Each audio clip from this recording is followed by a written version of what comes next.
날마다 우리 공동체가 더 건강해지고 하나님 앞에 계속 성장하고 또 기쁨으로 예배할 수 있는 우리 승희교회 청년국이 되기를 주님의 이름으로 축복합니다. 여호수아를 계속 말씀을 나누고 있습니다. 오늘은 선을 긋는 순간 정체성이 시작된다라고 하는 말씀 제목으로 함께 은혜를 나누고자 합니다. 지금 여호수아는 계속된 승리를 거두고 있습니다.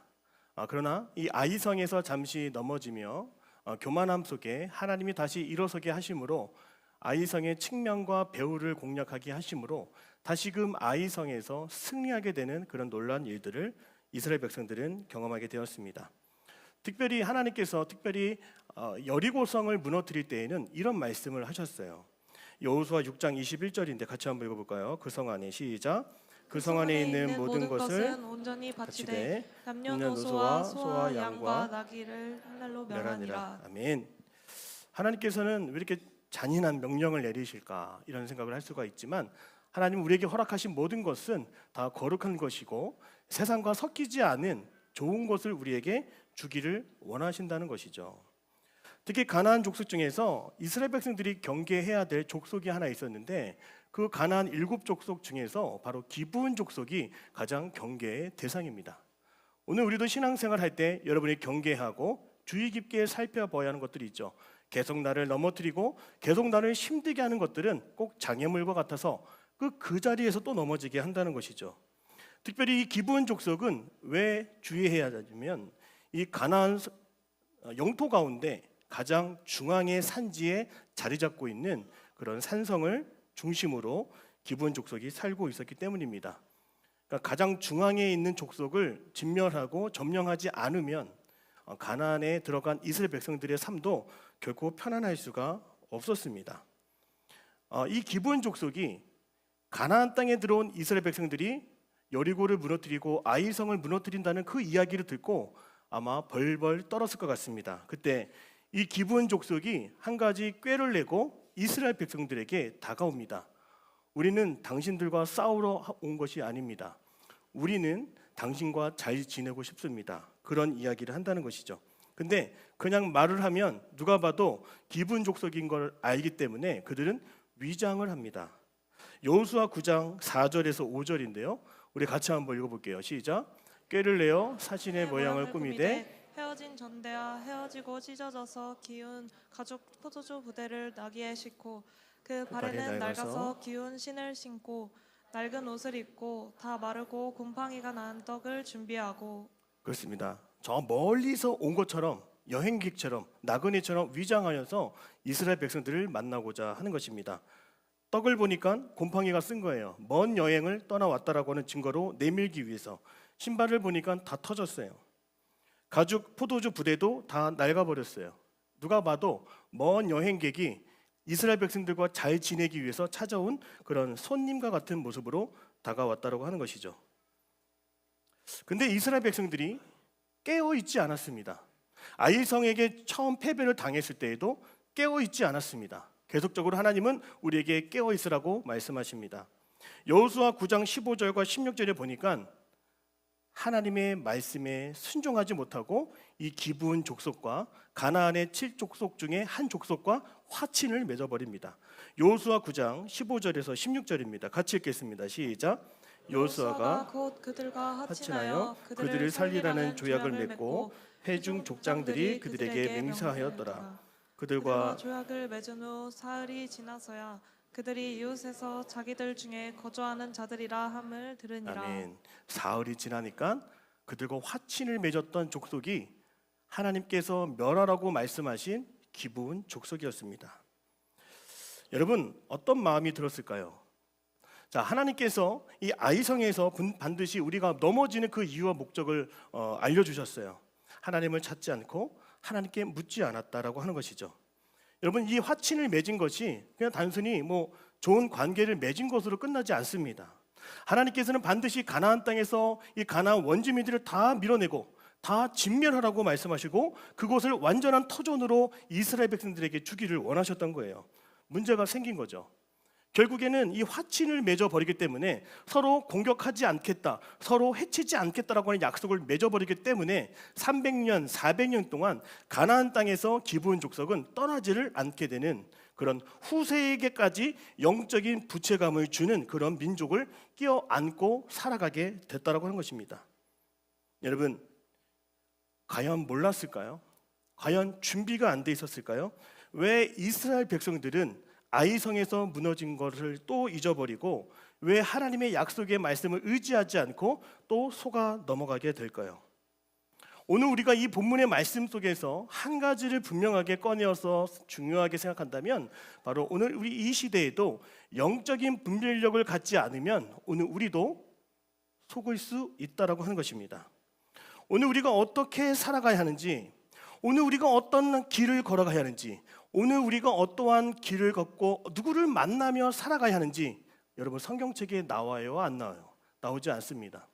내가 어느 대학을 가야 하는지, 내가 어느 직종을 선택해야 되는지 그런 부분들은 성경에 나오지 않습니다. 그래서 우리에게는 영적인 분별력이 필요하다고 하는 것이죠. 여러분 성경을 보면 하나님의 나라에 대해서 나오죠. 구원에 대해서 나오죠. 복음에 대해서 나오죠. 하나님의 치유 사건에 대해서 나옵니다. 이걸 다른 말로 뭐라고 하냐면 총론이라고 하습니다. 총론. 따라합니다. 총론. 총체적으로 하나님의 나라 이야기에 대해서 세부적이진 않지만 거의 주제를 다루고 있다라고 볼 수 있는 것입니다. 이 성경은 총론을 다루고 있기 때문에 가장 지엽적이고 세부적이고 나에게 해당되는 그런 삶의 이야기는 성경 어디를 봐도 나와 있지 않는 거예요. 그래서 우리가 잠언이나 전도서를 보면서 우리가 살아가야 할 지혜를 얻어야 할 그 이유가 바로 여기에 있다고 하는 것이죠.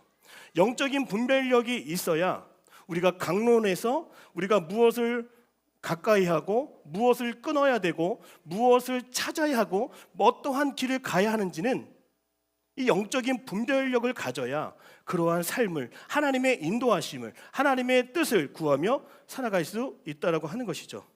결국에 여호수아 9장 14절에서 솔직하게 이야기합니다. 우리 9장 14절 같이 한번 읽어볼까요? 시작. 우리가 그들의 양식을 취하고는 어떻게 할지를 여호와께 묻지 아니하고 따라하겠습니다. 여호와께 여호와께 묻지 않았습니다. 묻지 않았습니다. 하나님께 뜻을 구하지 않고 하나님의 마음을 알지 못했던 이스라엘 백성들이 300~400년 책임지지 못할 약속을 하게 됐다라고 하는 것이죠. 여러분 영적인 분별력은 쉬운 것이 아닙니다. 왜냐하면 선과 악이야. 그러면은 이것은 당연히 우리가 선을 택하고 좋은 것을 택합니다. 그러나 오늘날 영적인 분별력이 왜 필요하냐면 바로 그 모든 것이 다 선하고 모든 것이 다 좋고 모든 것이 다 옳게 느껴지고 모든 것이 다 아름답기 때문에 우리에게는 더욱더 오늘날 이 시대의 청년들에게 영적인 분별력이 필요하다고 하는 것이죠. 창세기 3장 6절을 보면 선악과 사건을 보십시오, 여러분. 먹기에 보암직하고 또 탐스럽게까지 했다라고 합니다. 지혜로운 만큼 가장 뛰어날 만한 그런 모습을 가지고 그 선악과를 아담과 하와가 택하여 먹게 된 것이죠. 여러분, 이 영적인 분별력이 없으면 그 좋은 것 중에 더 좋은 것을 선택하지 못하고 내 보기에 좋은 것을 선택하는 그런 범죄를, 죄를 짓게 된다고 하는 것입니다. 여러분, 오늘 우리는 모든 것이 다 좋아 보이는 시대를 살아가고 있습니다. 선택지가 너무 많은 것 같아요. 이 대학도 다 좋고 저 직장도 다 좋고 이 친구도 좋고 저 친구도 좋고. 여러분 영적인 분별력이라고 하는 것을 오늘날 이 시대에 생각하지 않으면 우리는 따라합니다. 섞여버립니다. 이스라엘 백성들이 기브온 족속과 미리 분별되지 않아서 그들과 약속을 맺어서 그들과 섞여버리는 것처럼 오늘 우리의 신앙적인 가치관도 어쩌면 그 오래전에 세상 속에서 섞여버린 모습으로 혼탁한 모습으로 우리가 신앙생활을 할 수 있다고 하는 것이죠. 이러한 모습을 가장 중요하게 생각했던 사도가 바로 사도 바울입니다. 사도 바울이 빌립보서 1장 9절에서 10절의 말씀에 뭐라고 하는지 우리 같이 한번 찾아보겠습니다. 같이 읽겠습니다. 내가 기도하노라. 시작. 내가 기도하노라 너희 사랑을 지식과 모든 총명으로 점점 더 풍성하게 하사 너희로 지극히 선한 것을 분별하며 또 진실하여 허물 없이 그리스도의 날까지 이르고. 여러분 총명해야 된다고 말하고 있어요. 지혜로워야 한다고 말하고 있습니다. 그런데 여러분 따라하겠습니다. 지극히 선한 것을 분별하라. 이 지극히라고 하는 것은 그냥 단순히 아주 많이, 아주 열정적으로 이런 뜻이 아니에요. 여러 가지 선택지 중에서 가장 뛰어난, 가장 더 탁월한, 가장 더 좋은, 가장 더 중요한 것을 선택하라. 그러려면 청명함이 있어야 된다고 말하는 것이죠. 지금 이 편지를 보내는 사도 바울은 지금 감옥에 있습니다. 빌립보 교회 성도들이 로마의 탄압과 또 종교적인 위기 속에 있을 때에 그들은 더 도덕적으로 우월해야, 또 신앙적으로 더 열심을 가져야 하는 그런 문제가 아니었습니다. 이미 로마 시대에 섞여버리는 그 가치관의 혼란 속에서 사도 바울은 이 초대교회 성도들, 빌립보 성도들에게 그 중에 더 좋은 것을 구하라고 말하고 있는 것이죠. 오늘 우리가 우리의 인생이 변하지 않는 것은, 오늘 우리의 인생이 달라지지 않는 것은 우리가 더 좋은 것을, 더 위대한 것을, 더 가치 있는 것을 우리가 바라지 않고 구하지 않고 그저 좋은 것만을 택하며 살아왔기 때문이 아닐까 우리가 늘 점검해야 되는 것입니다. 사랑하는 여러분, 이 빌립보 교회가 단순히 열심으로 신앙생활하는 것 그 수준에 머물 교회가 아니에요. 오늘 여러분의 신앙생활이 단순히 적절해 보이고 괜찮아 보이는 신앙생활을 하고 있다라고 하면 정신을 차리셔야 됩니다. 우리도 기부원 족속에 가져오는 그런 곰팡이 떡을 보면서, 그 누추한 그런 신발을 보면서 우리도 마음을 주고 생각을 주고 나누고 그렇게 섞여버리는 인생을 우리도 살아갈 수 있다라고 하는 것이죠. 사랑하는 여러분, 지극히 더 좋은 것을, 지극히 더 귀한 것을 바라고 추구하는 그 마음이 오늘 이 시간 여러분에게 있기를 주님의 이름으로 축복합니다. 여러분, 더 좋은 것을 추구할 때 여러분 어떠한 인생이 될까요? 어떤 삶을 살아가게 될까요? 이제는 내가 누군가의 영향을 받는 인생이 아니라, 이제는 내가 정말로 발광체가 되어서, 반사체가 아니라 발광체가 되어서 가장 좋은 것을, 가장 아름다운 것을 나눌 수 있고 지켜줄 수 있고 함께 할 수 있는 그런 정체성으로 살아갈 수 있게 된다고 하는 것이죠. 남들이 우러러보는 화려한 타이틀과 성취를 자신의 영원한 정체성으로 삼지 않습니다. 흔들리지 않는 내면의 뚜렷한 목표, 내 안에 하나님이 함께 하시고 또 내 안에 어떤 신앙적인 기준이 분명하게 서게 됨으로써 누군가와 쉽게 타협하지 않는, 섞이지 않는 고유한 하나님의 자녀된 정체성을 이어갈 수 있게 된다고 하는 것입니다. 제가 살아가다 보니까 늘 좋은 것과 좋은 것 속에서 저도 시행착오할 때가 있고 실수할 때가 많았습니다. 그러니까 좋은 것과 좋은 것 50대 50 둘 중에 하나 선택하면은 그냥 그것으로 만족하는 인생을 살았어요.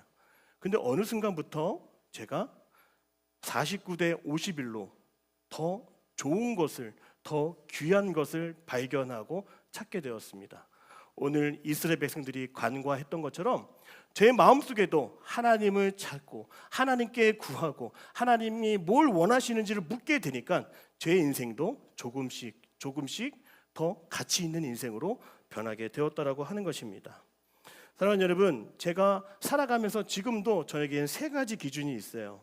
어떤 제 삶 속에 명확한 제가 선을 긋는 그 기준이 있다라고 하는 것이죠.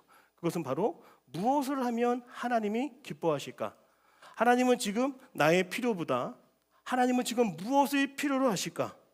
그리고 하나 더 있어요. 뭐냐면 내가 어떤 일을 선택하면, 내가 무엇을 하면 내가 더 하나님을 더 의지하게 될까?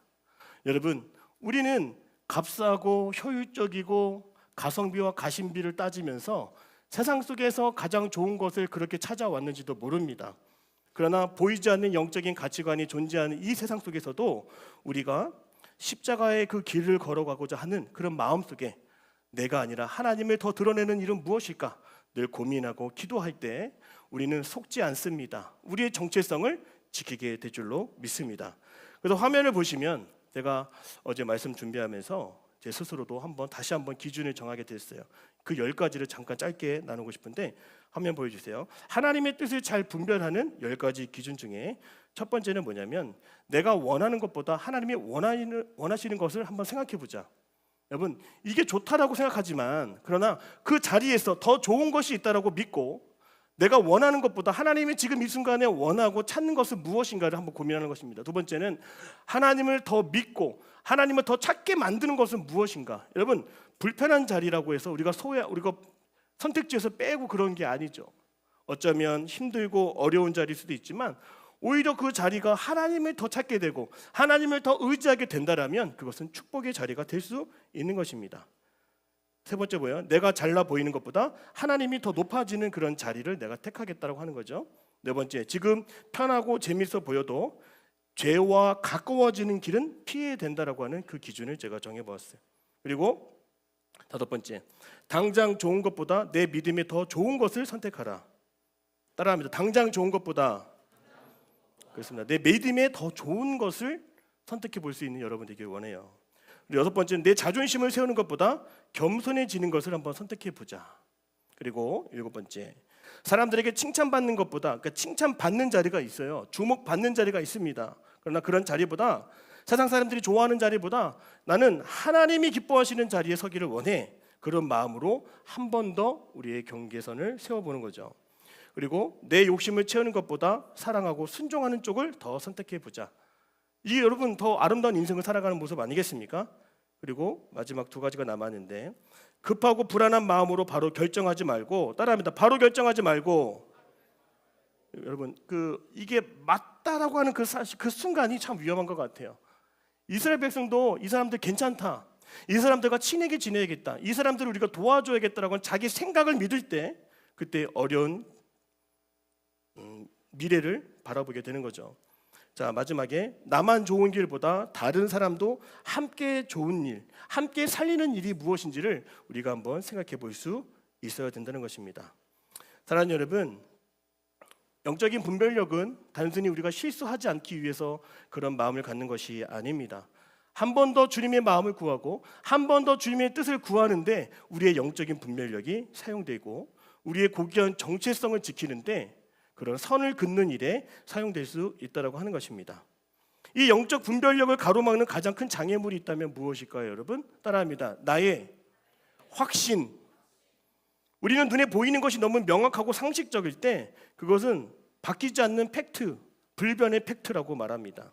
그리고 기도를 선택사항으로 뒤로 미루게 됩니다. 그러니까 너무 확실하니까, 내가 잘할 게 너무 확실하니까, 또는 내가 어려움을 겪을 게 확실하니까 미리 내가 다 예상하고 예견하는 것처럼 여러분 기도할 시간을 찾지 못하는 거예요. 하나님 뜻 구하지 않고요, 하나님께 묻지 않는 인생을 살아갈 수 있다라고 하는 것입니다. 성경을 보면 이사야 30장 또 열왕기하 18장의 말씀을 보면 남유다 백성들이 그 이스라엘을 공격했던 그 아수르의 위협 속에 있을 때가 묘사가 됩니다. 여러분 그 본문의 말씀을 한번 찾아보면 이스라엘 백성들이 가장 힘들고 어려울 때 누굴 찾아가냐면 바로 애굽의 왕을 찾아갑니다. 바로 그것이 하나님이 기뻐하지 않는 모습이었죠. 지금 당장은 죽을 것 같으니까, 힘들 것 같으니까 우리가 볼 때에 가장 빠르고 가장 좋은 애굽, 이전까지는 애굽과 적대적인 관계였으나 그 지금 상황이 너무나 다르니까 이스라엘 백성들이 하나님 앞에서도 애굽을 찾았다라고 하는 것이 있는 거예요. 중요한 순간에 뭐가 빠진 거예요? 하나님께 묻고 하나님께 기도하지 않았던 그들의 모습이 여기서 등장하게 되는 것입니다. 여러분, 우리의 삶에서도 이러한 애굽이 있습니다. 내 생각에 너무 확실해서 굳이 하나님께 묻지 않고 이 시간에 달려온 것은 무엇입니까? 우리가 확신 속에 있을 때 우리는 너무 확실하니까 내 의지를, 내 생각을 하나님보다 더 중요하게 생각하고 하나님을 믿기보다 내 생각을 믿기 때문에 그 확신이 뭐가 되는 거예요? 우상이 될 수 있습니다. 하나님 절대 찾지 않습니다. 잠언 3장 5절 말씀 같이 한번 읽어볼까요? 잠언 3장 5절입니다. 시작. 너는 마음을 다하여 여호와를 신뢰하고 내 명철을 의지하지 말라. 사랑하는 여러분, 너무 당연해 보이는 일이 있죠. 너무 확실한 일이 있죠. 그리고 너무 작아 보이는 그런 일이 있죠. 그런데 그 작은 일, 그 당연한 일, 그 안에서도 하나님의 뜻이 숨겨져 있다고 하는 것을 잊지 마십시오. 언제까지나 내 판단에 의지하면서 살아갈 수 있겠습니까? 내 판단이 절대적으로 맞다, 중요하다라고 하는 그런 교만을 내려놓는 오늘 이 시간이 되기를 주님의 이름으로 축복합니다. 그래서 팀 켈러라고 하는 그런 신학자가 이런 얘기를 했어요. 우리는 따라합니다. 우리는 헬리콥터의 시각을 가져야 됩니다. 저 밑에서 아등바등 살아가는 그 좁은 시야가 아니라 저 높은 곳에서 지금 바로 밑에와 저 앞에와 모든 곳을 아울러 볼 수 있는 저 높은 시각을 가질 수 있어야 된다는 거죠. 그 헬리콥터의 시각은 오늘 누구에게 구할 수 있는 거예요? 바로 우리의 인생을 살피시고 도우시고 주관하시는 하나님께 우리가 묻고 구할 때 하나님은 우리의 인생의 모든 것을 아심으로 판단해 주시고 우리의 인생을 지켜 주신다고 하는 것입니다. 사랑하는 여러분, 오늘 우리가 확신 속에 살아가고 있을 때 그때가 가장 위험한 거다. 이것을 여러분 꼭 기억하십시오. 그리고 그때가 바로 우리가 멈춰서 주님을 기다리고 주님의 뜻을 구하고 주님의 마음을 구하는 그 자리가 되어야 한다는 것을 꼭 잊지 않는 저와 여러분의 삶이 다 되시기를 주님의 이름으로 축복합니다. 기도하겠습니다. 하나님, 내 확신을 이제는 무조건 믿고 살아가는 것이 아니라 내 확신을 의심하고 더욱더 주님의 신실하심을 신뢰하는 거룩한 선긋기를 시작하게 하여 주옵소서. 세상과 섞이지 않게 하여 주시고 하나님의 자녀라고 하는 고귀한 정체성을 잃어버리지 않는 우리 사랑하는 자녀가 될 수 있도록 주님 함께하여 주옵소서. 감사합니다. 예수님의 이름으로 기도드립니다. 아멘.